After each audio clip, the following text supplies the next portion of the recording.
Salawat dan taslim atas Nabi besar Muhammad sallallahu alaihi wasallam. Baik, masuk ke tema sirah kita. Yang terakhir kita bahas adalah mukjizat Nabi Muhammad sallallahu alaihi wasallam berhubungan dengan pohon berbicara. Ceritanya saya reviewkan sedikit, bahwasanya seseorang yang bernama Ruqana ini salah satu dari ahli gulat Jazirah Arab. Dia pernah datang ke Mekah dan menantang Nabi SAW sambil berkata, "Wahai Muhammad, saya mau menantang kamu." Kebetulan Ruqana ini memang seorang pegulat yang tidak pernah dikalahkan. Belum pernah ada yang kalahkan dia di Jazirah Arab. Dengan postur tubuhnya yang kekar, tinggi, memang kuat. Tapi tujuan dia bukan untuk masuk Islam atau mendapatkan mukjizat, melihat mukjizat, bukan. Memang dia ingin menghinakan Nabi SAW. Tujuannya nggak benar. Maka dia dengan kekuatan fisiknya datang kepada Nabi SAW, berteriak dekat Ka'bah waktu Nabi lagi tawaf SAW dan berkata, "Wahai Muhammad, saya ingin menantangmu gulat. Kalau kau bisa menang, saya beriman. Tapi kalau kau kalah, ya, maka kau harus mengakui tentang kekuatan saya dan kau tinggalkan agamamu."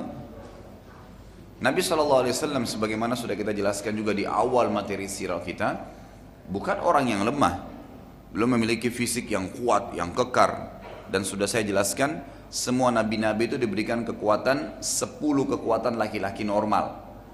Semua nabi diberikan kekuatan 10 kekuatan laki-laki normal. Maka Nabi SAW mengatakan, "Baiklah, saya terima tantanganmu." Bergulatlah Ruqana dengan Nabi SAW dan ternyata hanya dengan beberapa gerakan saja dikalahkan Ruqana. Dia penasaran, nantang lagi 2 kali kalah, 3 kali kalah, 4 kali kalah, sampai 10 kali. Dan disaksikan oleh seluruh orang-orang Quraisy. Dan perlu Bapak Ibu tahu, sebelum dia menantang Nabi SAW, dia sudah datang kepada orang-orang Quraisy sambil berkata, "Apakah kalian ingin mempermalukan Muhammad?" Mereka bilang, "Iya." Maka dia bilang, "Saya akan bantu kalian. Saya akan menantangnya di depan kalian dan pasti saya akan kalahkan dia." Akhirnya sekarang terbalik, Ruqana yang termalukan di depan orang-orang Quraisy gitu. Setelah itu Ruqana karena keras kepalanya dan keras hatinya, memang tujuan bukan untuk mencari kebenaran. Dia mengatakan, "Saya tidak akan beriman padamu wahai Muhammad sampai pohon ini berbicara." Ditunjuklah sebuah pohon kurma.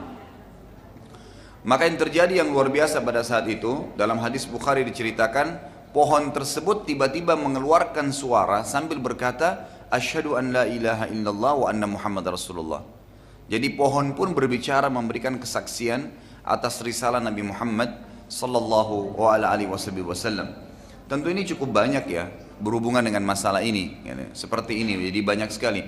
Di antaranya, tunggu dulu, sebelum saya tambah riwayat yang lain.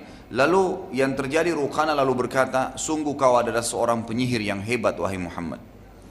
Kemudian ada riwayat yang serupa yang mendukung ini. Artinya memang Nabi SAW itu diberikan kesaksian tentang risalah beliau, bukan hanya pada manusia, tapi seluruh makhluknya Allah tahu itu. Ya, semua makhluknya Allah tahu. Selain manusia dan jin yang membangkang itu semua tahu. Dalam sebuah hadis yang diriwayatkan oleh Imam Ahmad, bahwasanya pernah Nabi Muhammad SAW waktu akan masuk ke Madinah, kemudian melewati sebuah suku yang namanya suku Najjar, berada di awal pintu gerbang kota Madinah. Di situ ada seekor unta yang sedang mengamuk, dan unta ini seperti kuda, kalau marah itu menggigit dan menendang gitu. Maka semua orang ketakutan pada saat itu karena unta ini unta jantan, tidak ada yang bisa menghalang unta itu. Lalu Jabir radhiyallahu anhu, sahabat Nabi yang mulia, berkata, "Aku melihat unta tersebut dan aku khawatir unta itu menyerang Nabi SAW. Maka aku berkata, 'Ya Rasulullah, hati-hatilah karena unta ini sedang mengamuk.' Yang terjadi, Nabi SAW datang mendekati unta tersebut sambil berkata satu kalimat saja, 'Ta'al, kesinilah.' Tiba-tiba unta itu meletakkan mulutnya di tanah, menyeret mulutnya sampai mendekati Nabi SAW sebagai bentuk penghinaan.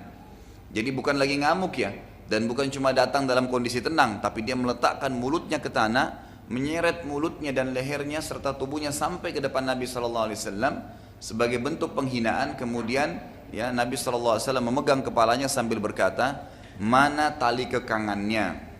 Dikasihlah. Lalu beliau bersabda, "Demi jiwa aku yang ada di tangannya," maksudnya demi Allah, "tidak ada seorang pun Tidak ada sesuatu pun, bukan seorang, tidak ada sesuatu pun di langit dan di bumi kecuali tahu saya adalah Rasulullah, kecuali pembangkang dari jin dan manusia. Artinya semua batu, air, pohon-pohon semua tahu kalau Nabi SAW adalah utusan Allah SWT, kecuali pembangkang dari jin dan manusia. Jadi ini juga riwayat-riwayat yang menjelaskan banyak sekali benda-benda yang bisa memberikan kesaksian kepada Nabi SAW. Juga sudah pernah saya sebutkan riwayat Bukhari dan saya reviewkan kembali agar memperkuat ini, adalah waktu Nabi SAW ya, akan khutbah, dan beliau biasanya kalau khutbah dulu tidak ada mimbar. Beliau biasa sandar di sebuah batang pohon yang ada di depan mihrabnya alaihissalatu wassalam. Jadi zaman dulu itu pohon kurma ditebang atasnya, ditebang bawahnya, kemudian ditancapkan di tanah, nanti itu akan menjadi dinding gitu kan. Waktu dulu Nabi SAW kalau khutbah Jumat, kalau ceramah, menyampaikan wahyu, itu selalu sandar di situ kalau capek gitu. Sampai ada seorang sahabiat Nabi perempuan yang berkata, ya Rasulullah, saya lihat Anda capek sekali. Kalau seperti itu keadaannya, saya punya seorang tukang, ya, seorang pekerja yang bisa membuat ya mimbar. Boleh nggak saya ingin buatkan untuk Anda? Maka kata Nabi SAW, silahkan, dibuatlah. Tidak disebutkan berapa lama waktunya, intinya mimbar selesai. Waktu selesai bertepatan hari Jumat, Nabi SAW, kata Jabir radhiyallahu anhu meriwayatkan riwayat ini, tiba-tiba saja waktu Nabi SAW melihat mimbar tersebut, naik ke atas mimbar. Setelah beliau salam, seperti biasa khatib Jumat, maka Bilal mulai azan. Waktu azan, kata Jabir radhiyallahu anhu, saya melihat atau kami melihat, saya lupa ya Jabir atau Anas yang meriwayatkan hadis ini, ada salah satunya sahabat Nabi ini, tapi hadis ini sahih riwayat Bukhari. Maka berkatalah sahabat yang meriwayatkan hadis ini, kami tiba-tiba mendengarkan suara tangisan anak kecil. Kalau dalam riwayatnya dikatakan anak bayi. Dan di masjid nggak mungkin hari Jumat ada anak bayi. Nggak ada perempuan, nggak ada anak kecil, nggak ada anak bayi gitu. Lalu makin lama makin besar. Kemudian kami tiba-tiba melihat Nabi SAW turun dari mimbarnya, mendekati batang pohon yang ada di depan mihrabnya. Jadi mihrab seperti ini, di depannya pas ada pohon besar gitu. Lalu memeluk batang pohon tersebut seperti memeluk anak kecil, sambil berkata, demi Allah atau demi jiwaku yang di tangannya, kalau aku tidak memeluknya maka dia akan menangis sampai hari kiamat. Jadi ini banyak sekali ya bukti-bukti bahwasanya benda-benda apapun mengenal Nabi Muhammad sallallahu alaihi wasallam. Hadis Bukhari yang lain juga Nabi sallallahu alaihi wasallam berkata kepada Jibril setelah hijrah ke Madinah, wahai Jibril, waktu saya masih awal sebelum menerima wahyu, waktu saya masih bolak-balik ke Gua Hira dari rumah saya pernah mendengarkan kalimat Assalamu alayka ya Rasulullah. Suara apa itu dan dari mana itu? Kata Jibril Assalam, itu suara batu dan pohon yang memberikan salam kepada Anda. Itu sebelum dinobatkan jadi Rasul. Semua sudah tahu tentang risalah Nabi Muhammad sallallahu alaihi wasallam. Ya apalagi kita tentunya ya, lebih pantas untuk beriman tentang risalah beliau. Baik, kita masuk ke tema kita hari ini, ekspansi wilayah dakwah. Ekspansi wilayah dakwah. Saya nggak tahu ini sudah dibahas atau belum. Yang catat belum ya?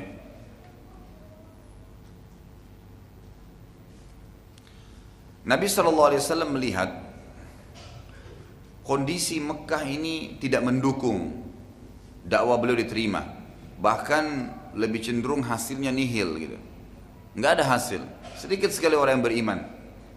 Jadi semenjak dakwah Nabi SAW itu sampai hampir sebelum hijrah itu yang beriman puluhan orang. Khilaf di antara hadis sejarah, yang mengatakan 83, ada yang mengatakan 85, ada yang mengatakan 8. Intinya di bawah 100 orang. Selama 13 tahun berdakwah. Itu bukan waktu yang sedikit gitu.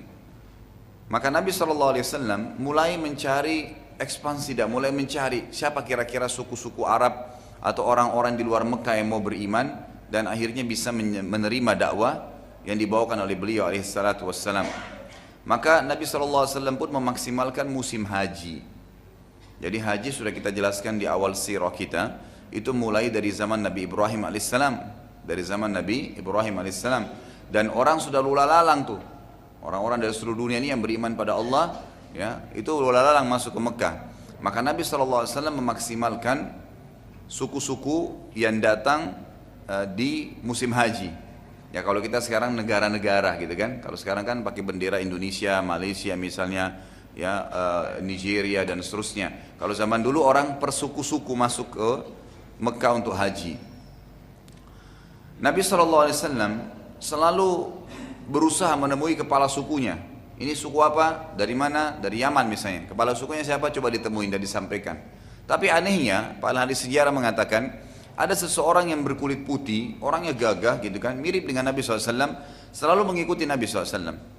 Dan selalu setiap kali Nabi berdakwah, dia mengucapkan kalimat setelah sampaikan dakwah ini, untuk membatalin dakwah aja. Dia mengatakan, kami lebih mengenalnya, ia dari suku kami, sungguh dia adalah seorang pembohong. Lalu pada saat para sahabat bertanya kepada ya sahabat-sahabat yang lain yang hadir di situ, ya waktu setelah hijrah ke Madinah, siapa orang itu yang sampai Nabi SAW sendiri tidak menegurnya, dibiarin aja, gitu kan? Saat membohongi dakwah Nabi SAW, ternyata dia adalah paman kandung beliau sendiri, Abu Lahab. Jadi Abu Lahab ini memang dia mengikuti Nabi SAW waktu itu khusus untuk memberhentikan dakwah gitu. Ini menandakan pelajaran besar bahwasanya orang kalau mendakwakan agama Islam yang benar itu ada tantangannya. Jangan Anda berpikir, oh dengan mendakwakan sunnah misalnya, mendakwakan pemahaman yang benar, lalu kemudian semua orang spontan mau menerima. Tidak. Itu sudah menjadi sunnatullah, ada yang nolak. Biasa itu. Diingatkan ini hadis Nabi, nggak mau. Nolak biasa, karena syaitan tidak mau orang semua beriman. Gitu kan? Terbukti Nabi Muhammad SAW, pamannya sendiri, paman kandungnya, ini kakak dari ayah beliau. Abu Lahab itu terkenal sekali. Kan gitu. Orangnya sebenarnya pada saat di zaman jahiliyah terkenal, suka menaungi orang, suka membantu orang miskin, tapi subhanallah untuk dakwah ditolak.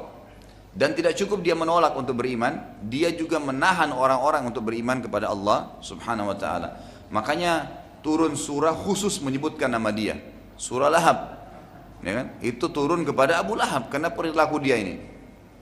Suatu hari Nabi SAW pernah bertemu dengan salah satu suku Arab yang bernama Sa'sa'a. Jadi ekspansi dakwah itu judul induknya, di bawahnya pertemuan dengan suku Sa'sa'a. Suku Sa'sa'a ini adalah suku yang termasuk besar sekali di Jazirah Arab.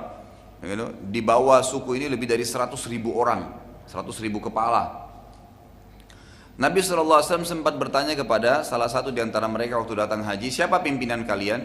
Mereka menjawab, pimpinan kami bernama Bayharah bin Sa'sa'ah. Jadi memang suku ini dinisbatkan kepada ayahnya Bayharah ini, namanya Sa'sa'ah. Biasanya tradisi orang-orang Arab itu, kalau ada orang yang fisiknya kuat, orangnya gagah, kaya, pintar, terus kemudian punya jabatan, punya keturunan banyak. Nah itu biasanya dijadikan nisbat namanya kepada suku. Sama dengan Quraisy misalnya di Mekah.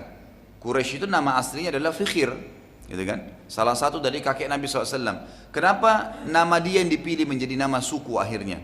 Karena terkenal fisiknya, orangnya gagah, tinggi, putih, pinter, kaya, punya keturunan banyak gitu kan. Jadi punya kelebihan banyak gitu. Maka dinisbatkan kepadanya. Sama dengan Bayharah bin Sa'sa' ini, ayahnya Sa'sa' sangat terkenal gitu kan. Kemudian meninggal Sa'sa', anaknya yang memimpin namanya Bayharah. Kebetulan dia punya julukan Dzu Khulq atau Dzu Qulh, Dzu Qulh. Saat bertemu Nabi SAW dan Nabi SAW menyampaikan dakwah beliau, juga ayat-ayat Al-Quran, ternyata Bayharah tersentuh, mau gitu, dan berkata pada Nabi SAW, izinkan aku mengumpulkan ya, atau berkumpul dengan seluruh sukuku yang ada di musim haji ini, dan aku akan menyampaikan apa yang engkau telah jelaskan.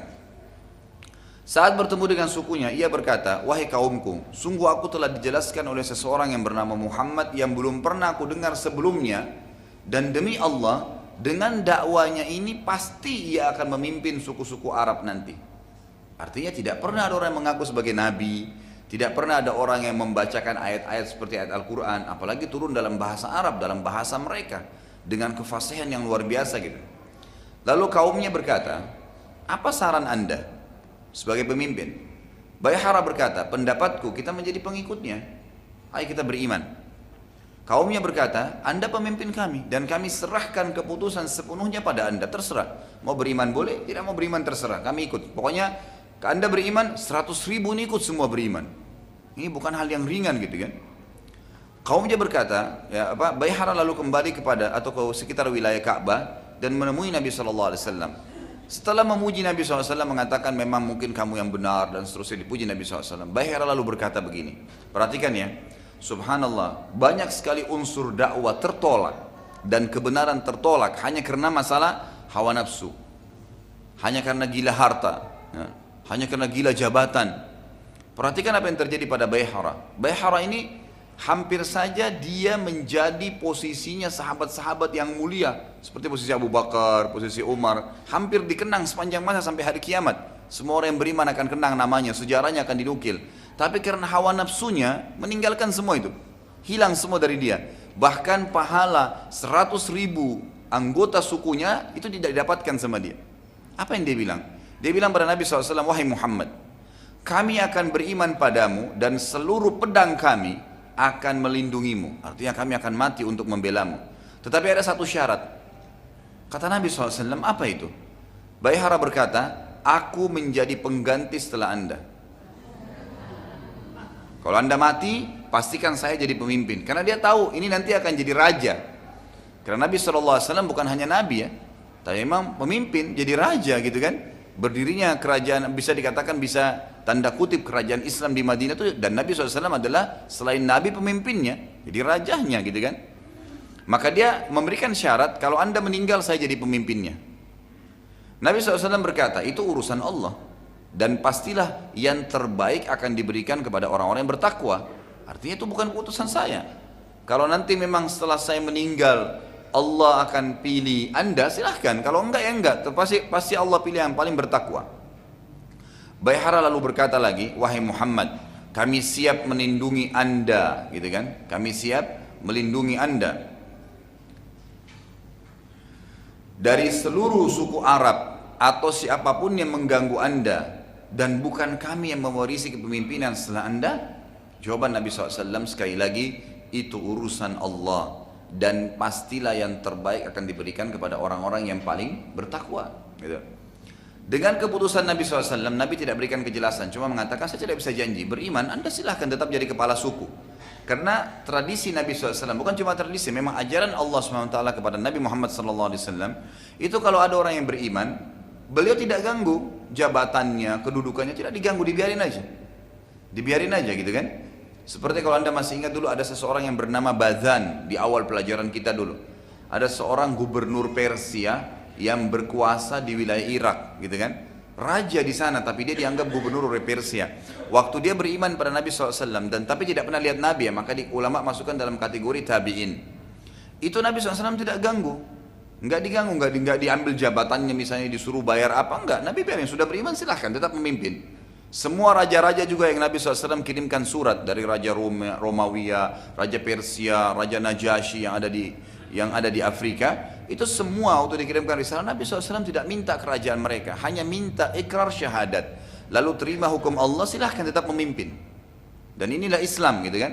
Anda kalau menjadi seorang da'i, cukup ikrarkan syahadat, selesai. Jangan pernah berharap apapun dari mad'u, orang yang didakwai. Semua da'i subhanallah yang berharap ada balasan dari orang yang sedang didakwai, pastikan dakwanya tidak akan berbekas, nggak mungkin. Tapi kalau dia ikhlas memang mau menyampaikan agama Allah dan Allah akan memberikan balasan sama dia, maka selesai gitu kan. Kalau ada seorang da'i memang dia sudah ceramah lalu diberikan amplop misalnya, itu rezeki dia. Tapi kalau dia mau ceramah ditentuin, saya nggak datangnya kecuali 10 juta. Loh, misal begitu. Saya sampai disampaikan oleh salah seorang ya mad'u gitu kan, orang yang terdakwa ini mengatakan, Ustadz, masa ada seorang Ustadz diundang ke Kalimantan waktu itu, kemudian tidak jadi datang hanya karena tarifnya kurang. Subhanallah, agama ditunggangi untuk kehidupan dunia bagaimana ini? Gitu kan? Sementara semua konsep para nabi apa dalam Al-Quran, semua ayat cerita tentang nabi-nabi, dalam surah Al-Anbiya, dalam surah Ibrahim, dalam surah Hud, banyak sekali. Selalu konsepnya sama. A'udzubillahi minasyaitonirrajim. Qul la as'alukum alaihi min ajrin in ajriya illa 'ala Allah. Saya tidak pernah berharap balasan dari kalian dan balasan saya di sisi Allah. Tidak ada orang yang tulus berdakwah kecuali Allah penuhi kebutuhannya, gitu kan? Tapi kapan dia menunggangi dakwah mad'unya, orang yang didakwai untuk mendapatkan manfaat duniawi, pastikan tidak akan diterima dakwanya. Ataupun Orang cuma mengatakan bagus ya, selesai. Orang-orang pulang nggak bawa bekas, nggak ada ilmu yang bisa dibawa, nggak berbekas, nggak berubah orang yang sedang didakwainya. Maka itu pengaruhnya sangat besar, pengaruhnya sangat besar. Kita kembali ke bahasan tadi, maka yang terjadi apa? Orang ini minta balasan, gitu kan? Dengan keputusan Nabi SAW, Baihara tidak jadi beriman. Dan dengan dia tidak jadi beriman, 100.000 sukunya nggak jadi beriman. 100.000 orang dia bisa panen, pahalanya itu luar biasa. Itu mereka-mereka. Bagaimana kalau anak cucunya nanti lahir, ya kan gitu. Kemudian beriman semua sama Allah, berapa juta pahala yang didapatkan sama dia gitu. Tapi dia nggak pikirin itu. Semua itu karena Baihara lebih berpikir urusan duniawi. Padahal hampir saja mereka yang menjadi ansar yang Allah sebutkan dalam Al-Quran. Semestinya mereka hampir jadi gitu kan, suku Sa'sa. Tapi nggak jadi, hanya karena hawa nafsu seorang pemimpin gitu. Ini bahaya sekali gitu. Ini bahaya sekali. Dan ini harus jadi pelajaran buat kita ya. Bagi anda yang hadir ataupun siapa yang mendengarkan ceramah kita ini. Kalau Allah SWT berikan anda jabatan di pemerintahan, maka tunggangi itu mendapatkan amal jariah. Bukan malah hanya dikejar masalah duniawi gitu. Mungkin saya lupa, saya tidak tahu pernah saya sampaikan atau tidak. Tetangga saya pernah, saya tidak usah sebutkan namanya, semoga Allah selalu menjaga beliau gitu kan. Pernah menjabat, bukan menjabat, baru mau menjadi kandidat, masuk jadi kandidat wakil bupati saja. Wakil bupati, belum bicara gubernur, apalagi kalau sudah presiden gitu kan. Wakil bupati saja, subhanallah. Saya sempat duduk dan saya bilang, Pak, kenapa sih sebenarnya pemimpin kita ini di Indonesia, saya nggak bicara negeri Islam yang lain, Indonesia saja. Kenapa mereka pada saat menjabat 5 tahun itu tidak ditunggangin ya untuk dapat jamal amal jariah? 5 tahun itu bukan waktu sedikit loh. Kita sekarang kalau mau bangun sebuah madrasah di sebelah masjid ini saja, ukuran misalnya 200 meter, 300 meter, butuh biaya berapa banyak dan susah gitu kan. Tapi kalau seorang pejabat, dia bisa menggunakan ya kegiatan atau dana-dana anggaran pemerintah untuk membangun. Jadi amal jariah buat dia. Kenapa nggak perbaiki jalan? Kenapa nggak hilangkan macet? Kenapa nggak bangun madrasah? Kenapa nggak sebarin Quran? Kenapa banyak sekali gitu? Kenapa nggak sebarin kebaikan gitu? Lalu dia bilang begini sebenarnya Pak Ustaz. Di Indonesia ini ada sebuah sistem yang keliru. Seperti dia bilang saya pada saat mau menjabat, saya harus untuk jadi wakil bupati saja, itu pun setelah kampanye nggak jadi, kalah. Habis tidak kurang dari 10 miliar dana. Kenapa? Kok bisa Pak? Iya, kampanye. Pertama bayar dulu pimpinan cabangnya partai di tempat yang dia mau kampanye di sekitar Jawa Timur ya, saya tidak usah sebutkan juga kotanya. Itu kemudian dia bilang itu bayar pimpinan cabang saya sudah 1 miliar. Belum pimpinan partai pusat berapa miliar? Pasti double, mungkin 2 miliaran. Belum saya harus nyebarin kaos, belum saya ini, belum saya itu, habis sekitar 10 miliar. Itu pun kalau menang, kalau nggak menang habis, hilang. Baik. Kalaupun dia menang, apa yang terjadi? Dia sudah keluarin 10 miliar.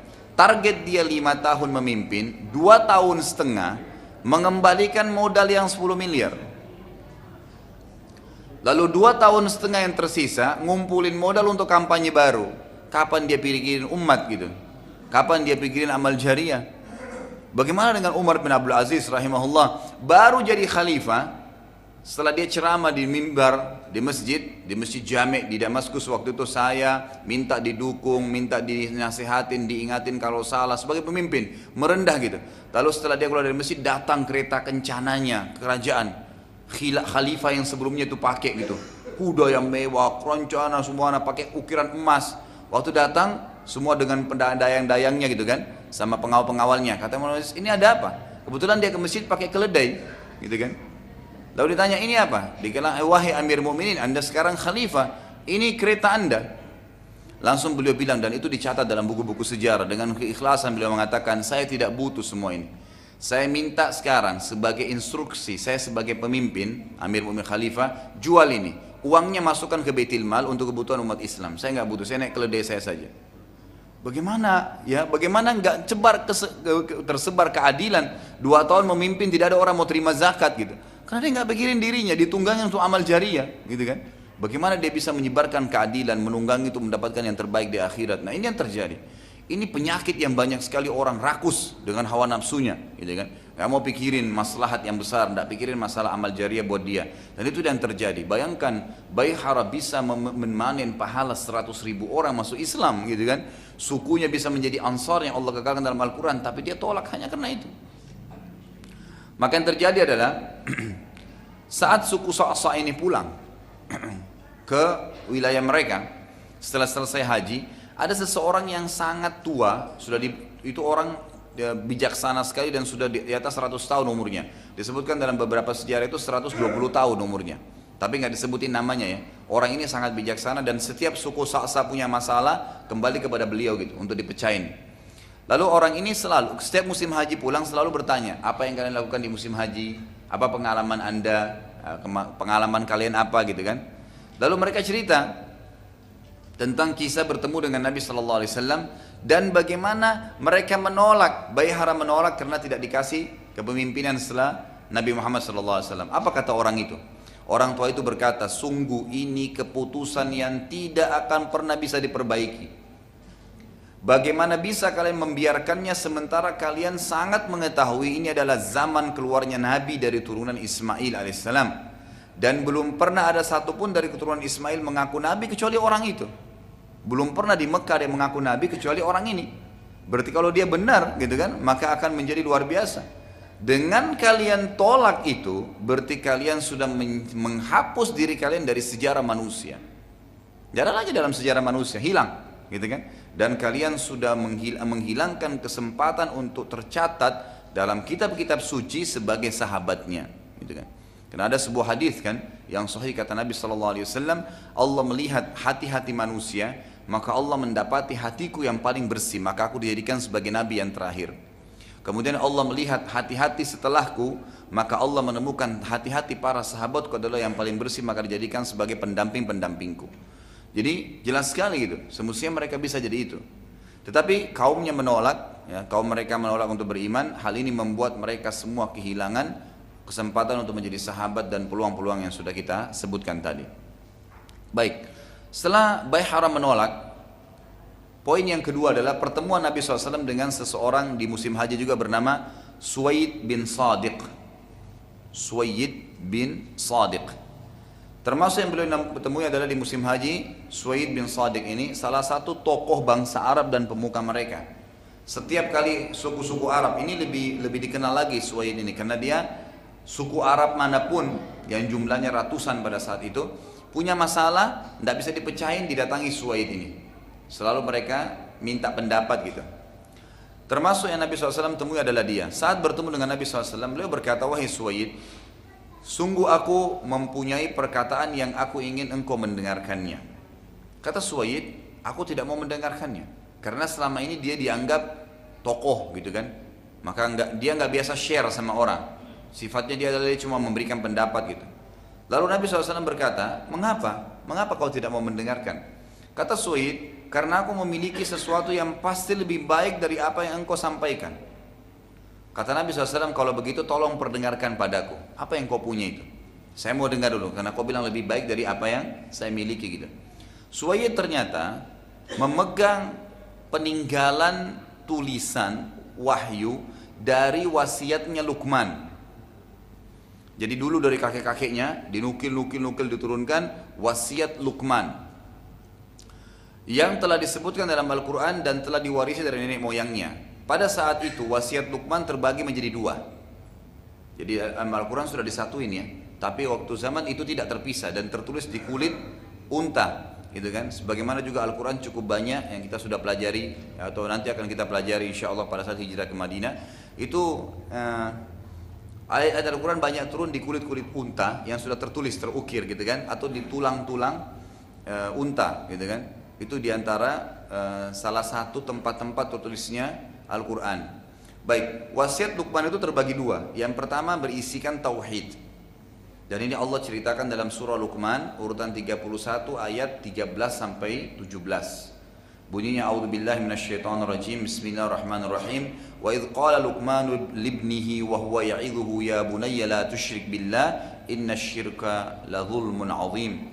Dan ingatlah ketika Luqman berkata kepada anaknya di waktu ia memberikan pelajaran kepadanya, Dan ini juga pelajaran besar. Yang paling pertama tanamkan di jiwa anak adalah tauhid, pengesahan kepada Allah SWT. Dia tahu dia punya Tuhan, dan dia hanya tahu menikmati apa yang Tuhannya halalkan, dan dia meninggalkan apa yang Allah haramkan tanpa harus tunduk dengan manusia. Ini peringatannya, wahai anakku, jangan pernah kau mempersekutukan Allah, jangan pernah kamu partisipasikan Allah dengan makhluknya. Hanya mintalah kepada Allah, hanya tunduklah kepada Allah, hanya takut. Sesungguhnya mempersekutukan Allah adalah benar-benar kezaliman yang besar. وَوَصَّيْنَا الْإِنسَانَ بِوَالِدَيْهِ حَمَلَتْهُ أُمُّهُ وَهْنًا عَلَى وَهْنٍ وَفِصَالُهُ فِي عَامَيْنِ أَنِ اشْكُرْ لِي وَلِوَالِدَيْكَ إِلَيَّ الْمَصِيرُ.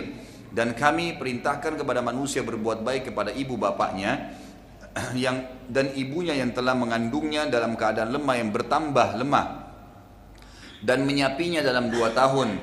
Bersyukurlah kepadaku dan juga berterima kasihlah kepada ibu bapakmu, hanya kepadakulah kalian atau kamu akan dikembalikan. Kemudian ayat ini ayat ke tadi 13 sampai 16 ya. Ayat 13-nya tadi sudah, 14-nya sudah, sekarang ayat 15-nya. 13 sampai 17, maaf. Ayat 15-nya bunyinya wa in jahadaka ala an tusyrika bi ma laysa laka bihi ilmun fala tuti'huma wa sahibuhuma fid dunya ma'rufa wattabi' sabila man anaba ilai thumma ilayya marji'ukum fa unabbi'ukum bima kuntum ta'malun. Dan jika keduanya memaksamu untuk mempersekutukan dengan aku sesuatu, kata Allah, yang tidak ada pengetahuanmu tentang itu, maka janganlah kamu mengikuti keduanya, dan bergaullah dengan keduanya di dunia dengan cara baik. Serta ikutilah jalan orang yang kembali kepadaku, orang-orang yang telah beriman, mengenal, tahu ilmu wahyu, ikuti mereka. Kemudian hanya kepadakulah kalian akan dikembalikan, maka ku beritahukan kepada kalian apa yang telah kalian lakukan. Di ayat yang ke-16, ya bunayya innaha in taku mithqala habbatin min khardalin fatakum fi sakhratin aw fis samawati aw fil ardi ya'ti biha Allah innallaha latifun khabir. Luqman berkata, hai anakku, dan ini kita bisa ambil pelajaran bagaimana Luqman itu luar biasa tauhidnya kepada Allah SWT. Ini inti, ya ini inti daripada kehidupan. Dan khilaf di antara ulama apakah Luqman ini nabi atau orang saleh, gitu kan? Tapi yang lebih kuat pendapat mengatakan dia adalah seorang nabi. Dia adalah seorang nabi, makanya Allah kekalkan dalam Al-Quran namanya. Dan umumnya yang disebutkan dalam kitab-kitab suci adalah nabi. Terbukti para sahabat saja, itu di antara sekian puluh ribu sahabat, hanya 1 orang yang disebutkan namanya, Zaid, ya kan? Yang lainnya tidak disebutkan, Abu Bakar pun tidak disebutkan namanya, Umar tidak disebutkan namanya. Dan memang yang disebutkan dalam Al-Quran itu adalah orang-orang yang Allah Subhanahu Wa Taala pilihkan secara khusus, dan kebanyakan para nabi-nabi gitu. Maka Luqman, apalagi dengan wasiat-wasiatnya ini yang menjadikan dibawa turun-temurun sebagai wahyu, maka menandakan dia adalah seorang nabi.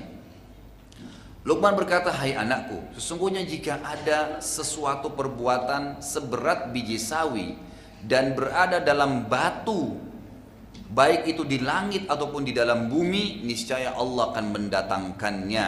Sesungguhnya Allah maha halus lagi maha mengetahui. Allah maha lembut lagi maha mengetahui. Artinya tidak ada sesuatu yang tersembunyi sama Allah. Biji sawi ditaruh dalam batu, baik itu di langit ataupun di bumi, dalam bumi tetap Allah bisa datangkan. Kemudian dikatakan di ayat 17, ya bunayya aqimis salata wa'mur bil ma'rufi wanha 'anil munkari wasbir 'ala ma asabak inna dzalika min azmil umur.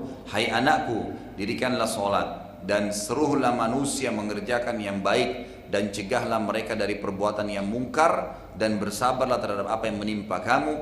Sesungguhnya demikian termasuk hal-hal yang diwajibkan oleh Allah. Ayat 17 memberikan pelajaran kepada kita bahwasanya sholat itu sudah ada dari zaman dulu. Sholat sudah ada dari zaman dulu. Cuman tinggal bacaannya, gitu kan? Dan beberapa gerakan yang mungkin berbeda. Sebagaimana ulama jelaskan, dari zaman Nabi Adam AS sudah ada sholat. Tapi umumnya gerakan-gerakan dasar seperti ruku, sujud, itu semuanya sudah dari awal ada. Tapi beberapa gerakan-gerakan yang lain seperti ulama rincikan masalah i'tidal, duduk di antara 2 sujud, atau adanya sujud 2 kali, atau mungkin ada sujud yang cuma sekali, ada sujud yang beberapa kali, itu tergantung perintah Allah kepada nabinya masing-masing. Tapi ini sholat sudah ada, terbukti Luqman sudah mengatakan dirikanlah sholat. Kemudian juga sama mengingatkan pada kebaikan, melarang dari kemungkaran. Artinya menyuruh umat manusia ini untuk menikmati yang halal dan meninggalkan yang haram. Apa yang Allah halalkan dinikmatin, apa yang haram ditinggalkan. Kemudian bersabarlah atas apa yang menimpa kamu. Semua yang tertimpa musibah, saudaraku, sabarlah. Apa itu sabar? Selalu saya ulangi. Bukan ngelus dada duduk manis. Seperti di Indonesia begitu. Sabar ya, suruh duduk. Salah. Ya kan gitu. Tapi sabar definisinya adalah menerima takdir Allah, kemudian ikhtiar mencari jalan keluar. Contoh, Bapak Ibu bangun pagi, flu. Yang paling pertama, sabar. Apa itu sabar? Terima dulu takdirnya Allah. Allah sudah uji saya dengan penyakit. Karena biar kita ngamuk-ngamuk, penyakitnya tetap sudah ada. Gitu kan? Terima dulu sebagai takdir. Lalu ikhtiar, minum obat, konsultasi dengan dokter, gitu kan? Minum teh hangat, itu semua adalah ikhtiar. Ini namanya sabar. Terima takdir Allah, kemudian ikhtiar. Ada masalah dalam rumah tangga, baik. Ini cobaan Allah datangkan. Sabar. Bagaimana sabar? Terima sebagai takdir Allah, lalu ikhtiar memperbaiki. Coba, kan gitu. Itu namanya sabar. Dan ini dikatakan wasbir ala ma asabak. Ini dari dulu. Ibnu Abbas radhiyallahu anhu berkata, subhanallah, baru semalam saya dapat posting gitu kan. Jadi satu teman waktu di WhatsApp itu, kalimat yang luar biasa gitu. Dia mengatakan, ya, pada saat kau sedang keluhkan permasalahanmu dengan Allah, waktu musibah datang, mungkin kau menangis, tapi kau masih bisa tidur. Sementara Allah Tuhanmu menyelesaikan permasalahanmu pada saat kau keluhkan dengannya tanpa dia tidur. Kamu sedang tidur, Allah selesaikan permasalahanmu dengan cara dia yang kalau kamu tahu bagaimana Allah selesaikan urusanmu, kau akan menangis karena senang. Gitu kan? Allah SWT tidak biarkan. Diselesaikan oleh Allah Azza wa Jalla, tapi dengan caranya Allah. Dengan caranya Allah SWT. Mungkin kita berharap cepat, tapi Allah tundain 3-4 hari kemudian, sebulan kemudian. Allah kita ingin dengan cara A selesai, ternyata tidak. Allah selesaikan dengan cara Z. Allah lebih tahu. Dan umumnya kalau Allah ujikan seorang hamba musibah, maka berarti Allah akan angkat derajatnya dan mengampuni dosanya. Serta kadang-kadang subhanallah, ini sering saya bahasakan kalau anda sedang menghadapi musibah, makin berat cobaan datang, maka pastikan anda orang paling kuat, lebih kuat imannya. Karena kata Nabi SAW sudah jelas, semua dalam hadis Bukhari, semua nabi-nabi cobaannya paling berat. Kemudian datang orang-orang yang beriman, tingkatannya mendekati Nabi, kemudian terusnya begitu. Artinya orang yang paling berat ya, cobaannya adalah orang yang paling tinggi imannya, gitu kan? Orang yang paling tinggi imannya. Jadi kalau cobaan makin besar, jangan bilang, aduh besarnya cobaan kepada saya. Enggak. Alhamdulillah, berarti saya orang dekat dengan Allah Subhanahu Wa Taala. Karena ada kadang-kadang Bapak Ibu sekalian, ini ulama tekankan ya, ada derajat di surga kita nggak bisa dapat kecuali dengan 100 tahun sholat malam, dengan 100 tahun sedekah, bakti dengan orang tua, haji mungkin 1000 kali. Kita nggak bisa. Umur kita cuma 60 misalnya, sholat tahajudnya harus 100 tahun. Umur kita cuma 60, mungkin dari 60 cuma 10 tahun kita tahajud. Masih butuh 90 tahun tahajud untuk sampai ke derajat itu. Fasilitas itu di surga, dari dayang-dayangnya, dari istananya, dari fasilitasnya semua. Tapi Allah mau kita sampai di situ. Bagaimana caranya? Allah uji kita dengan penyakit 10 tahun. 10 tahun nutupin yang 90 tahun kurang tadi. Sabar. Nggak masalah, gitu kan? Kalau saya sering bahasakan itu, kalau ada tulisan saya judulnya musibah, kenali sebabnya, nikmati prosesnya. Insya Allah akan terbit nanti tahun depan buku itu. Saya sudah tulis dan insya Allah sudah 80% selesai gitu. Itu saya tuliskan musibah, kenali sebabnya, gitu kan? Dan nikmati prosesnya, nikmatin aja. Nggak usah keluh kesah, karena keluh kesah tetap tidak akan menyelesaikan masalah. Kata Umar radhiyallahu anhu, orang yang tertimpa musibah dan dia bisa terima sebagai takdirnya Allah, lalu dia sabar menjalaninya, maka dia akan menikmati, maka dia akan menjalani proses ya musibah itu dalam keadaan tenang dan dia akan menikmatinya. Artinya sakit ya sudah diterima, karena biar kita keluh kesah tidak bisa, dan pahalanya akan maksimal. Dengan ada orang kena musibah tapi keluh kesah, dia susah lalui, tidak ada pahalanya, nggak ada yang didapat sama dia. Maka sabar. Inna dzalika min azmil umur. Kata Luqman, sesungguhnya itu adalah hal-hal yang pasti terjadi. Allah sudah jadikan sebagai sunnatullah. Azmil umur pasti terjadi, nggak mungkin tidak. Semua orang akan diuji oleh Allah Subhanahu Wa Taala, gitu kan? Tapi tergantung dengan kadar imannya, Sebagian salaful ummah dari tabi'in, kalau mereka sebulan tidak sakit, mereka langsung beristighfar kepada Allah, gitu. Kalau nggak sakit gitu. Sampai ada di antara mereka kadang-kadang kalau jalan kesentuh kakinya batu, beristighfar kepada Allah dan mengatakan alhamdulillah, Allah sudah membersihkan dengan ini dosa saya. Sampai seperti itu. Mereka mau minum terlambat airnya, alhamdulillah. Cobaan datang, berarti ini akan mengampuni dosa-dosa saya. Ada derajat yang saya akan dapat di surga yang tidak bisa dijangkau kecuali dengan ini. Sedikit ada masalah, sedikit ada kekurangan harta, sedikit ada kekurangan, ada masalah penyakit, ada cobaan, gak masalah. Ada orang utang gak bayar, sabar aja, gitu kan? Sambil ikhtiar, gitu kan? Sambil ikhtiar. Ingat, sabar bukan duduk manis. Tagih dia, ikhtiar, tapi terima sebagai cobaan dari Allah. Jangan gara-gara orang utang 100 ribu kita sudah sakit sebulan gitu kan ya. Tapi coba kita ikhtiar, oh berarti Allah lagi coba saya. Bukankah Nabi SAW mengatakan apa dalam hadis yang sahih riwayat Bukhari, siapa yang menghutangkan sesuatu pada orang kemudian belum terbayar, maka sama dia bersedekah setengah dari utang itu. Kalau ada pernah ibu-ibu saya sampaikan sampai nangis gitu, Ustaz ternyata saya baru tahu ya, 10 tahun saya pernah utangkan uang orang gitu kan, belum dibayar-bayar Ustaz. Ya sama 10 tahun kalau saya bahasakan dengan bahasa saya, setiap hari 10 juta waktu itu utangnya, sama dengan ibu tiap hari infak 5 juta selama 10 tahun. Berapa banyak pahala yang didapatin gitu. Makanya fahami dengan ilmu, maka kita akan bisa melalui kehidupan ini gitu. Itu pasti dari azmul umur. Tidak ada yang sia-sia dalam Islam, tidak ada yang sia-sia di dalam Islam. Jadi sabarlah ya. Wasbir ala ma asabak. Sabar. Ibnu Abbas berkata radhiyallahu anhuma, dalam statement sabar ini, beliau mengatakan yang saya dapat posting semalam ya.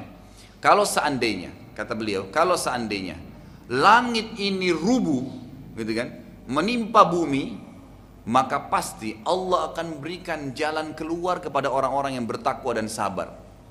Jadi pasti Allah akan bukain celah-celah yang mereka tidak kena timpaan tersebut dan mereka bisa lari, lepas daripada reruntuhan langit. Bukankah Allah mengatakan, "Wa may yattaqillaha yaj'al lahu makhraja"?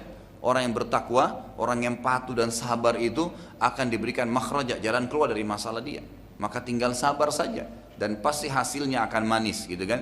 Nikmatin prosesnya. Ada orang tiba-tiba la qadarullah stroke. Dia ngamuk-ngamuk juga percuma.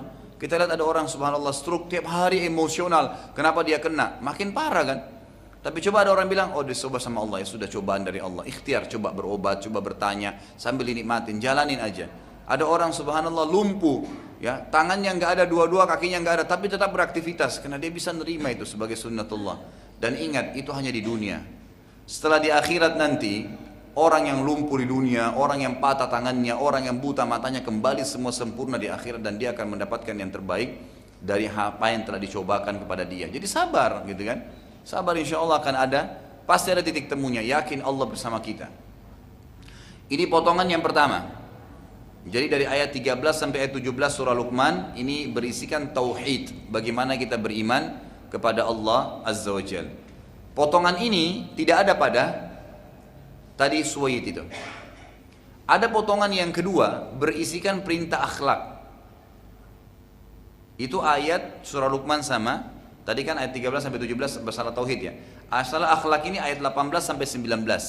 Yang bunyinya a'udzubillahi minasyaitonirrajim wala tusa'ir khaddaka lin-nasi wala tamshi fil ardi maraha innallaha la yuhibbu kulla mukhtalin fakhur waqsid fi mashyika waghdud min sautik inna ankaral aswati la sautul hamir. Dan janganlah kamu memalingkan mukamu dari manusia karena sombong. Ini dari dulu sampai sekarang di zaman Nabi SAW pun sampai di zaman kita ini perintah Nabi SAW jelas. Tidak akan mencium bau surga orang yang di dalam hatinya seperti biji sawi dari kesombongan. Apa yang mau disombongin gitu? Ya, apa yang mau disombongin? Kendaraan yang mewah, gitu kan? Atau pakaian yang bagus, fisik yang sehat, itu semua akan hilang gitu kan? Akan hilang. Sudah diingatkan, jangan memalikan muka, jangan sombong, kan gitu. Melirik dengan kesombongan, membuang muka kepada manusia, dan jangan kamu berjalan di muka bumi dengan angkuh. Gak ada manfaatnya.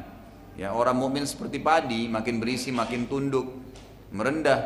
Bahkan Nabi SAW mengatakan dalam hadis sahih riwayat Abu Daud, man tawadha lillah rafa'ahu Allah.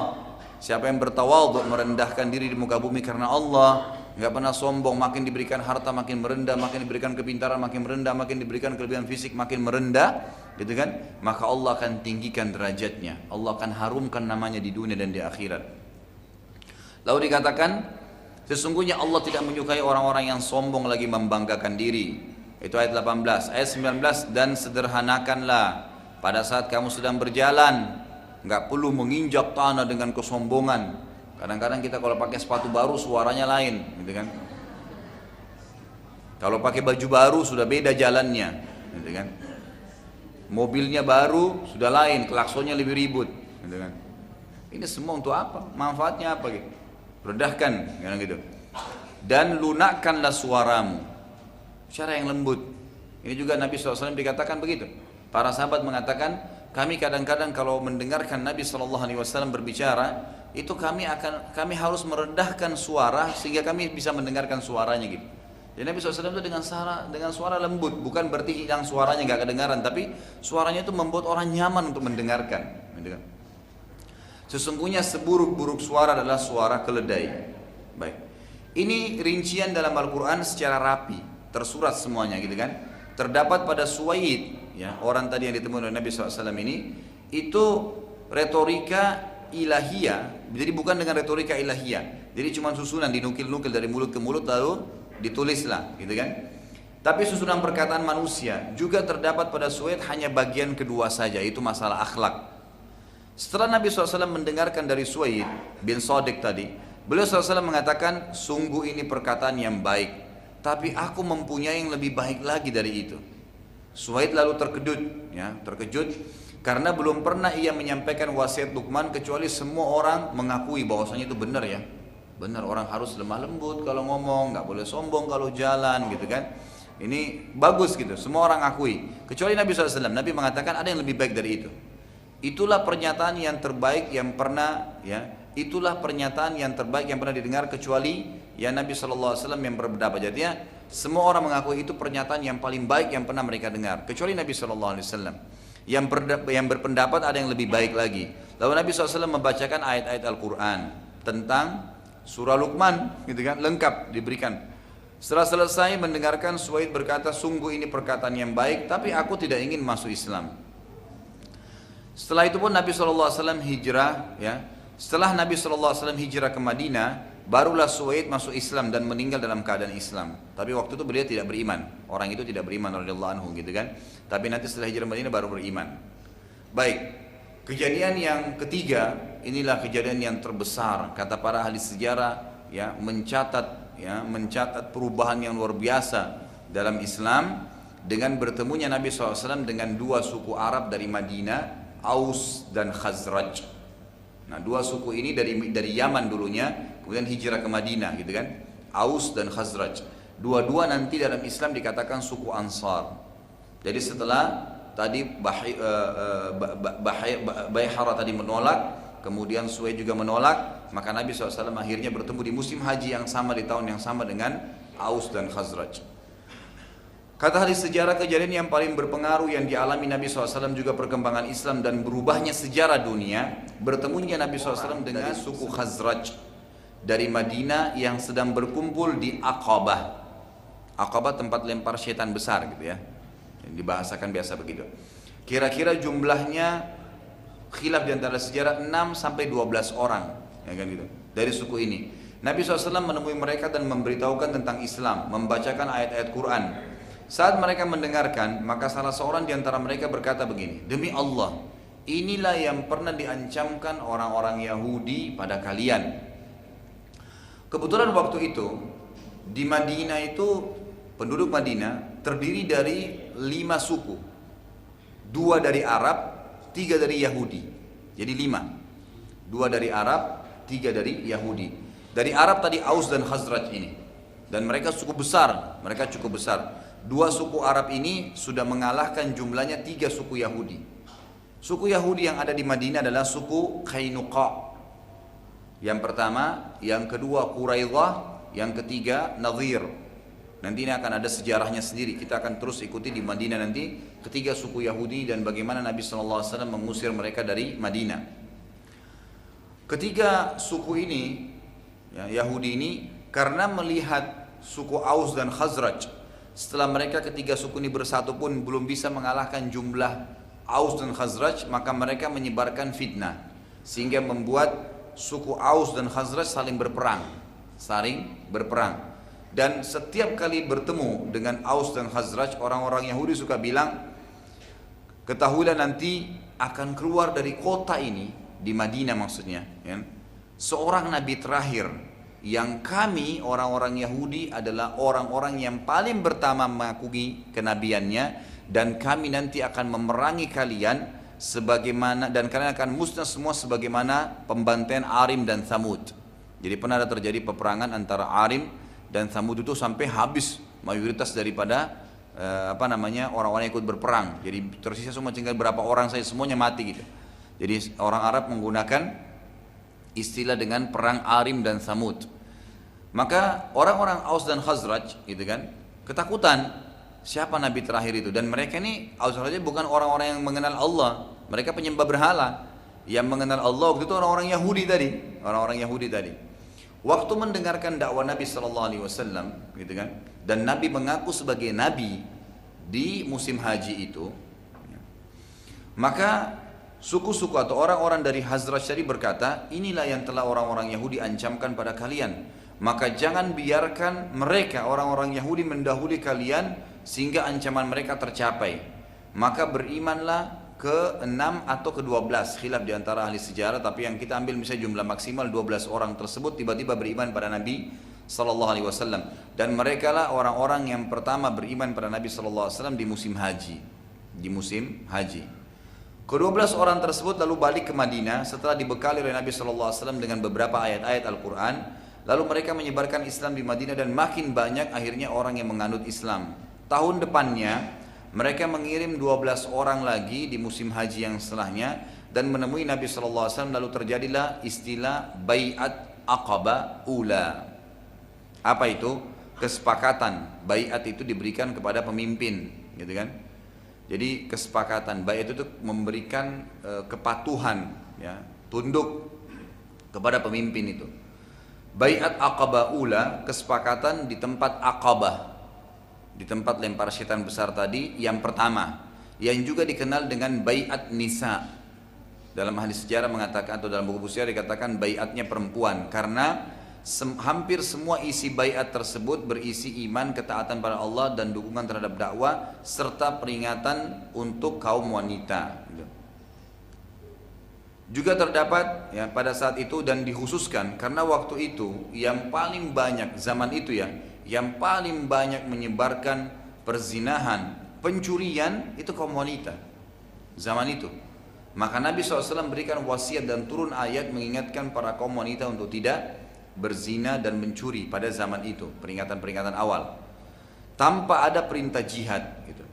Setelah kesepakatan selesai, maka mereka meminta pada Nabi SAW diutus ke Madinah seorang dai yang bisa menuntun mereka untuk beriman kepada Allah SWT dan mengenal lebih jauh agama Allah gitu.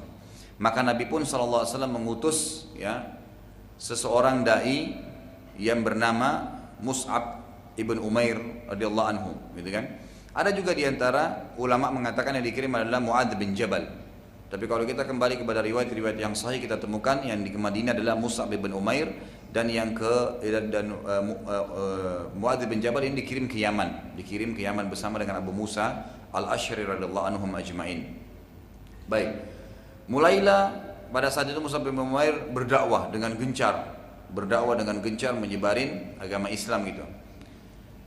Ada sebuah kisah ahli sejarah angkat waktu mulai dakwah menyebar di Madinah, kisah tentang masuk Islamnya Amr bin Jamuh radhiyallahu anhu. Amr bin Jamuh ini salah satu sahabat yang akan mati syahid di perang Uhud nantinya. Di antara yang masuk Islam adalah pertama di Madinah anak-anak Amr bin Jamuh. Amr bin Jamuh pada saat itu tidak mau masuk Islam, menyembah berhala. Setiap anak-anaknya tawarin, tidak usah sembah berhala, ini patung dibuat sendiri untuk apa gitu. Dakwanya masih sederhana gitu aja.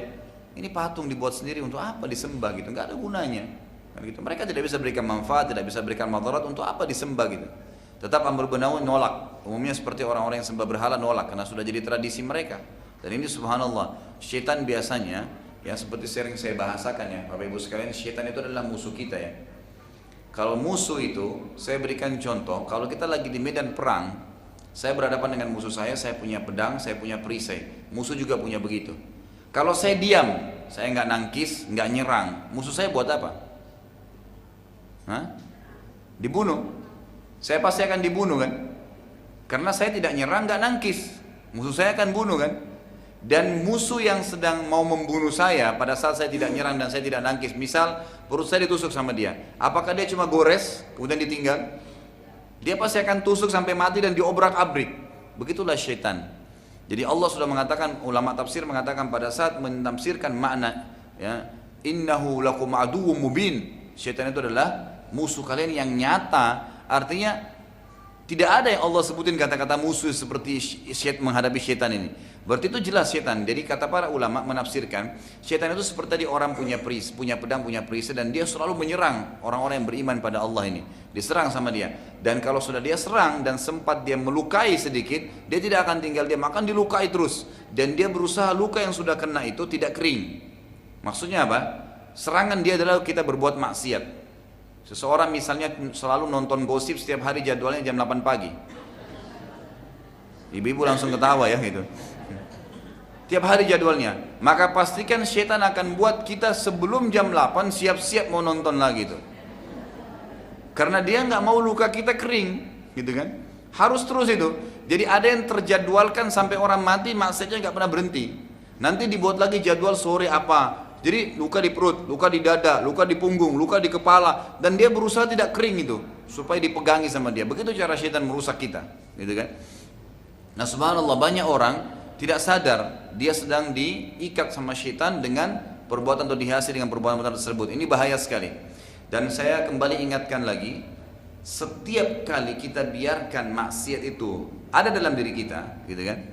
Maka pastikan ada dua timbangan, ada timbangan pahala, ada timbangan dosa.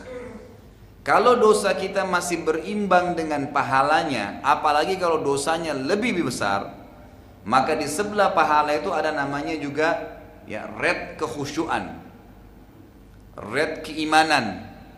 Kayak misalnya lihat orang mati kita bisa nangis, ingat juga kematian, ayat-ayat tentang surga kita nangis, kita selalu rindu ingin akhirat, merasa rugi kalau ketinggalan ibadah. Itu namanya red kekhusyuan. Bagaimana caranya supaya khusyuk ini ada? Bukan sholat dengan tutup mata, enggak. Ada caranya. Kalau timbangan dosa kita dengan timbangan pahala masih berimbang, red khusyuk ini tidak akan naik. Mustahil. Bagaimana caranya supaya khusyuk kita bisa naik? Dosanya harus diredam, kalau perlu dihapuskan, dihilangkan. Luka yang syaitan tusuk tadi disembuhin. Kan gitu. Jangan dibiarin luka terus, disembuhin dengan cara bertaubat. Kemudian pahala dinaikkan terus, program ibadah naik terus. Kalau pahala kita lebih naik dari dosa kita, pasti red khusyuknya naik. Pasti. Makin tinggi pahalanya, makin diredam dosanya, makin naik. Makanya kenapa ada di antara imam-imam yang memang faham di Masjid Haram misalnya kita lihat, cuma baca iyyaka na'budu wa iyyaka nasta'in bisa nangis. Kita ini luar biasa, Al-Fatihah mungkin 1000 kali nggak pernah nangis gitu. Ini iyyaka na'budu wa iyyaka nasta'in nangis gitu. Saya pernah umrah Ramadan, lagi sa'i, pas waktu itu masih kuliah di Madinah gitu kan. Kemudian lagi sa'i, pas sholat tarawih sudah berjalan gitu. Saya waktu itu mau selesaikan supaya saya bisa ikut. Syekh Shurem waktu itu saya masih ingat, dia baca iyyaka na'budu, nangis. Dia mau lanjut gak bisa, lama mungkin 10 menit, 15 menit mungkin dia ulangi lagi gak bisa. Mau bilang iyyaka nasta'in gak bisa. Karena dia paham, iyyaka kepadamu ya Allah. Lagi lihat ngomong sama Allah nih, bukan main-main. Na'budu kami menyembah, gak bisa dilanjutin sama dia. Kenapa bisa begitu? Red khusyuknya bisa naik. Kenapa ada di antara salaful ummah seperti Rabi' ibn Haytham rahimahullah, lihat api berkobar, pingsan. Waktu dibangunin, kenapa? Dia bayangkan neraka. Kok bisa begitu? Gitu kan? Ada di antara salaful ummah lagi terbakar nih, kebakaran sekitar rumahnya, kebakaran. Dia di atas sejadah lagi sholat tahajud. Tetangganya semua teriak, ya fulan, kebakaran, keluarlah gitu. Nggak keluar dia. Duduk. Orang semua nggak bisa selamatin karena sudah terbakar semua. Semua orang bilang, oh berarti si fulan sudah mati nih. Pas sudah redam api semua, subhanallah, semua terbakar kecuali dia dengan sejadahnya. Ini kisah nyata. Ada salah satu tabi'in gitu kan. Lalu ditanya oleh tetangganya, apakah anda tidak rasa panas waktu duduk di sini dari malam itu? Nggak takut mati terbakar? Apa ucapan dia? Orang nggak bisa pahami ini kecuali dengan iman. Dia bilang, waktu tadi malam terjadi kebakaran, saya tiba-tiba membayangkan panasnya api neraka, maka api dunia ini jadi kecil. Maka api dunia ini jadi kecil. Gimana bisa itu? Kita kadang-kadang lihat api kebakaran masih duduk nongkrong, diliatin gitu. Dianggap sebuah hiburan. Kan gitu yang terjadi. Ini enggak, pingsan. Gitu. Ada yang bahkan tidak rasa lagi panas itu karena dia bayangkan bagaimana panasnya api neraka. Bagaimana bisa begitu? Kan gitu. Karena itu rate khusyuknya sudah naik tadi. Dan itu hanya bisa dengan ya kalau pahala kita naik. Ingat, saya selalu ingatkan dalam semua pengajian, semoga Allah jaga kita. Bapak Ibu sekalian, Hollywood, Bollywood, ya, dan semua yang seperti itu untuk apa buat film? Satu jawabannya, untuk duit. Makanya dia cari artis perempuan yang cantik dan pintar, artis laki-laki yang gagah dan pintar. Actionnya harus bagus supaya laku, kita beli, kan gitu. Nah kalau tidak laku maka tidak bisa. Dibuatlah serial, dibuatlah film, dibuatlah ini, dibuatlah itu. Ada yang sedih, ada yang senang, ada yang dendam, ada yang macam-macam. Kan gitu. Kita sekarang duduk, bayangkan 2 jam kita nonton, 2 jam maksiat kepada Allah. Berarti rate dosanya lagi naik, pahalanya lagi turun. Terus kemudian mau bangun sholat tahajud, nggak bakalan. Ada orang subhanallah selesai 2 jam nggak cukup, beli 10 kaset. Karena cuma 5.000, 8.000, baik beli lagi. Putar lagi 2 jam, putar lagi 2 jam. Kadang-kadang ada Ramadan. Habisin semasa dia lagi Ramadan puasa, lihat auratnya orang, lihat ini nyanyi, lihat itu, lihat ini, maksiat kepada Allah SWT. Bagaimana bisa gitu? Maka tidak akan pernah orang begini, dia mau lihat tetangganya mati kah, orang tuanya mati, nggak tersentuh. Nggak bisa karena khusyuknya tidak naik selama dosanya masih ya mengalahkan pahalanya. Maka tutup kerannya. Dan selalu begini, saya kasih kata kuncinya, kata rahasianya Bapak Ibu sekalian. Kalau Anda digoda syaitan untuk berbuat maksiat, bilang begini, kalau saya tidak buat kenapa? Kalau saya tidak nonton kenapa? Mata saya keluar? Enggak kan? Enggak ada masalah. Ibu-ibu biasa gitu, wah sinetron ini serialnya sayang ketinggalan. Kenapa kalau nggak nonton? Sampai saya pernah ketemu sama salah satu orang media gitu kan. Saya bilang kenapa sih harus film-film ini diangkat sinetron? Kadang-kadang khurafat. Kalau masih berita-berita yang benar masih mending, ini bohongan gitu. Seperti kisah mak lampir lah, kisah inilah gitu. Dia bilang kebetulan dia waktu itu kerja di perusahaan yang buat film itu gitu. Dia bilang begini Ustaz, yang minta dibuat serial mak lampir bersambung sampai ratusan, itu pemirsa, penontonnya. Jadi sudah habis, ini sudah mati mak lampir, terpaksa dibuat hidup lagi. Karena permintaan orang telepon, kisah mak lampir sudah sampai di mana? Hidupkan lagi kembali, dibuat lagi sinetron. Kita bayar. Untuk apa gitu? Ada apa dengan mak lampir dan yang lainnya gitu? Nggak ada gunanya, nggak ada manfaat sama sekali. Dan subhanallah, selama red dosa kita masih naik, tidak mungkin Bapak Ibu mau pegang Quran, mau baca, mustahil udah. Gimana bisa dosanya masih naik? Males pasti nggak bisa, karena lukanya kita masih basah. Harus dikeringin luka yang setan sudah tusuk-tusuk tadi itu. Tutup kerannya. Nggak ada ruginya Bapak Ibu sekalian habis isya tidur, bangun tahajud, itu luar biasa. Dibandingkan kita harus duduk nongkrong, nonton film ini, dari remote ini ke remote itu, remote ini, ada apa gitu habis waktu. Nggak ada gunanya sama sekali. Coba tidur. Allah kalau Umar radhiyallahu anhu hidup sekarang, mungkin kita semua ini kena cambuknya Umar gitu. Umar radhiyallahu anhu itu setiap habis isya, dari zaman Nabi sampai zaman khilafah sampai beliau mau meninggal, setiap malam habis isya bawa cambuk. Keluar kalau habis sholat, dia lihat ada orang nongkrong-nongkrong duduk ngomong kosong, dicambuk sama dia. Pulang, tidur semua. Apakah kalian sekarang begadang ngomong kosong sini dan nanti ketinggalan sholat tahajud dan subuh, dicambuk suruh pulang. Gitu kan? Supaya tidak kosong gitu, umur kita sebentar di dunia, maka jangan disia-siakan. Ini penting ya. Baik, kita kembali kepada kisah Amr bin Jamuh. Amr bin Jamuh karena sudah melengket, dia yakin patung ini bisa berikan manfaat. Seperti sekarang orang banyak sembah-sembah kuburan, pakai jimat, dianggap itu sebuah hal yang luar biasa, nggak mungkin ditinggalin gitu. Ini bahaya, lukanya sudah berkarat, gitu kan? Maksiatnya ini. Maka yang terjadi, anaknya tiap hari nasihatin nggak mau. Suatu hari akhirnya anak-anaknya melakukan perbuatan yang membuat dia akhirnya sadar. Ya. Apa yang terjadi? Anak-anaknya Amr bin Jamuh ini, ada patung yang kebetulan Amr bin Jamuh radhiyallahu anhu nanti masuk Islam ya. Itu patung yang dia sangat hormati, ditaruh di ruang tamu rumahnya gitu. Anak-anaknya datang lalu mengambil kotoran manusia, dioles-olesi di patungnya, ayahnya. Waktu dia oles-oles kotoran manusia tersebut, Amr bin Jamuh bangun pagi-pagi, dia mau sembah Tuhannya, sembah patungnya. Dia lihat ada kotoran manusia, penuh dengan kotoran manusia. Lalu dia berkata, siapa yang telah memperlakukanmu seperti ini? Tuhannya diajak ngomong, kayak kesian sama Tuhannya gitu. Tidakkah engkau bisa membela dirimu? Gitu kan. Lalu Amru bin Jamuh membersihkan patungnya dan membubuhkan minyak wangi.